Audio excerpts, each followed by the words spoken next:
Hi friends, Gruhapaka ಶಾಲೆಗೆ ಎಲ್ಲರಿಗೂ ಸ್ವಾಗತ. ಇನ್ನು ಯಾರು ನನ್ನ ಚಾನಲ್ನ ಸಬ್ಸ್ಕ್ರೈಬ್ ಮಾಡ್ಕೊಂಡಿಲ್ಲ, ಹಾಗೆ ಹೊಸದಾಗಿ ಯಾರು ನನ್ನ ವಿಡಿಯೋಸ್ ನೋಡ್ತಾ ಇದ್ದೀರಾ, ಪ್ಲೀಸ್ ಸಬ್ಸ್ಕ್ರೈಬ್ ಮಾಡ್ಕೊಳ್ಳಿ. ಹಾಗೆ ಪಕ್ಕದಲ್ಲಿ ಕಾಣುವ ಬೆಲ್ ಐಕನ್ನ ಕ್ಲಿಕ್ ಮಾಡಿಕೊಂಡು ಆಲ್ ಅಂತ ಬಟನ್ ಕ್ಲಿಕ್ ಮಾಡಿದರೆ ನಾನು ಮುಂದೆ ಹಾಕುವ ವಿಡಿಯೋ ನೋಟಿಫಿಕೇಷನ್ ನಿಮಗೆ ಮೊದಲು ಬರುತ್ತೆ. ಇವತ್ತು ನಾನು ಮೊಳಕೆ ಕಟ್ಟಿದ ಹೆಸರು ಕಾಳು ಪಲ್ಯನ ಯಾವ ರೀತಿಯಾಗಿ ಮಾಡೋದು ಅಂತ ಹೇಳ್ಕೊಡ್ತೀನಿ. ಇದು ತುಂಬ ಅಂದರೆ ತುಂಬಾ ಸುಲಭವಾಗಿ ಮಾಡ್ಬೋದು, ಹಾಗೆ ಹೆಚ್ಚು ಪ್ರೋಟೀನ್ ಇರುವಂಥ ಒಂದು ರೆಸಿಪಿ ಅಂತ ಹೇಳ್ಬೋದು. ಇವಾಗ ಬನ್ನಿ ಇದಕ್ಕೆ ಏನು ಬೇಕಂತ ನೋಡೋಣ. ಇಲ್ಲಿ ಸ್ವಲ್ಪ ಬೆಳ್ಳುಳ್ಳಿ, ಟೊಮೊಟೊ ಹಣ್ಣು, ಈರುಳ್ಳಿ ಹಾಗೆ ಒಂದು ಸ್ವಲ್ಪ ಕೊಬ್ಬರಿಯನ್ನು ತೊಗೊಂಡು ಇದನ್ನು ಪೇಸ್ಟ್ ಮಾಡಿ ಇಟ್ಕೊಂಡಿದ್ದೀನಿ. ಸೈಡಲ್ಲಿ ಮಿಕ್ಸಿ ಮಾಡಿಕೊಂಡು ಎತ್ತಿಟ್ಕೊಂಡಿದ್ದೀನಿ. ಇವಾಗ ಒಂದು ಬಾಣಲಿಯನ್ನು ತೊಗೊಂಡಿದ್ದೀನಿ. ಅದಕ್ಕೆ 1-2 ಟೇಬಲ್ ಸ್ಪೂನ್ ಎಣ್ಣೆಯನ್ನು ಹಾಕ್ಕೊಳ್ತಾ ಇದ್ದೀನಿ. ಎಣ್ಣೆ ಹಾಕಿದ ನಂತರ ಎಣ್ಣೆ ಚೆನ್ನಾಗಿ ಕಾಯಬೇಕು.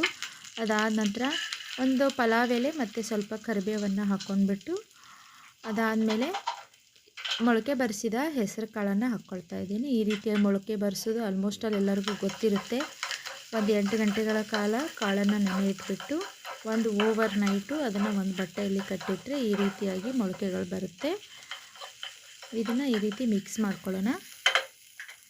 ಇದು ಒಂದು ಸ್ವಲ್ಪ ಎಣ್ಣೆಯಲ್ಲೇ ಫ್ರೈ ಆಗಬೇಕು, ಅಲ್ಲಿವರೆಗೂ ಸ್ವಲ್ಪ ಫ್ರೈ ಮಾಡ್ಕೋಬೇಕು ಅಷ್ಟೇ. ಇದಕ್ಕೆ ರುಚಿಗೆ ತಕ್ಕಷ್ಟು ಉಪ್ಪನ್ನು ಹಾಕ್ಕೊಳ್ಳೋಣ. ಹಾಗೆ ಒಂದು ಸ್ವಲ್ಪ ಅರಿಶಿನ ಹಾಕ್ಕೊಳ್ತಾ ಇದ್ದೀನಿ.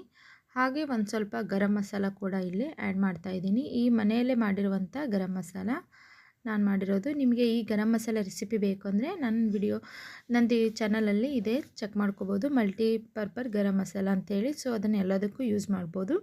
ಅದಾದ ನಂತರ ನಾನು ಮಾಡಿಟ್ಕೊಂಡಿರುವಂಥ ಮಸಾಲ ಪೇಸ್ಟನ್ನು ಇಲ್ಲಿ ಹಾಕ್ಕೊಳ್ತಾ ಇದ್ದೀನಿ. ಹಾಕ್ಕೊಂಡು ಸ್ವಲ್ಪ ನೀರನ್ನು ಹಾಕ್ಕೊಂಡ್ಬಿಟ್ಟು ಚೆನ್ನಾಗಿ ಮಿಕ್ಸ್ ಮಾಡಿಕೊಂಡು ಇದನ್ನು 2-3 ನಿಮಿಷ ಕುದಿಸ್ಕೋಬೇಕಾಗುತ್ತೆ. ಆಲ್ರೆಡಿ ನಾವು ಆಯಿಲಲ್ಲೇ ನಾವು ಕಾಳನ್ನು ಫ್ರೈ ಮಾಡಿರೋದ್ರಿಂದ ಇಲ್ಲಿ ಏನು ತುಂಬ ಹೊತ್ತು ಏನು ಬೇಕಾಗಲ್ಲ. ನೀರು ಹಾಕ್ಕೊಂಡು ನಿಮಗೆ ಎಷ್ಟು ಕನ್ಸಿಸ್ಟೆಂಟಿ ಬೇಕಲ್ವ, ಸೊ ಅಷ್ಟು ನೋಡಿಕೊಂಡು ನೀರು ಹಾಕ್ಕೊಳ್ಳಿ. ಹಾಗೆ ಸ್ವಲ್ಪ ಹುಣಸೆಹಣ್ಣಿನ ಹುಳಿಯನ್ನು ಹಾಕ್ಕೊಳ್ತಾ ಇದ್ದೀನಿ ನಾನು. ಸ್ವಲ್ಪ ಹುಳಿ ಕಡಿಮೆ ಅನ್ನಿಸ್ತಾ ಇತ್ತು, ಅದಕ್ಕೋಸ್ಕರ ಸ್ವಲ್ಪ ಹುಣಸೆಹಣ್ಣು ಹುಳಿ, ಇಲ್ಲಾಂದರೆ ನಿಂಬೆಹಣ್ಣಿನ ರಸ ಕೂಡ ಹಾಕ್ಕೋಬೋದು. ಇವಾಗಿದು ರೆಡಿಯಾಗಿದೆ ನೋಡಿ. ಈ ರೀತಿ ರೆಡಿ ಆದ ನಂತರ ಚಿಕ್ಕದಾಗಿ ಕಟ್ ಮಾಡ್ಕೊಂಡಿರುವಂಥ ಈರುಳ್ಳಿಯನ್ನು ಹಾಕ್ಕೊಳ್ಳೋಣ.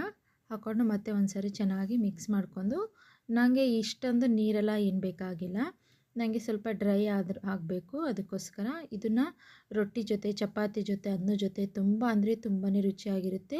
ಎಲ್ಲದಕ್ಕಿಂತ ಹೆಚ್ಚಾಗಿ ಇದು ಆರೋಗ್ಯಕ್ಕೆ ತುಂಬಾ ಒಳ್ಳೆಯದು. ತುಂಬ ಹೆಚ್ಚಿನ ಪೌಷ್ಟಿಕಾಂಶ ಇರುವಂಥ ಒಂದು ಪಲ್ಯ ಅಂತ ಹೇಳ್ಬೋದು. ವೆಯ್ಟ್ ಲಾಸ್ ಮಾಡೋರು ಕೂಡ ಈ ರೀತಿಯ ಹೆಸರು ಕಾಳು ಪಲ್ಯವನ್ನು ಅವಾಗವಾಗ ಸೇವನೆ ಮಾಡ್ತಾಯಿರಿ.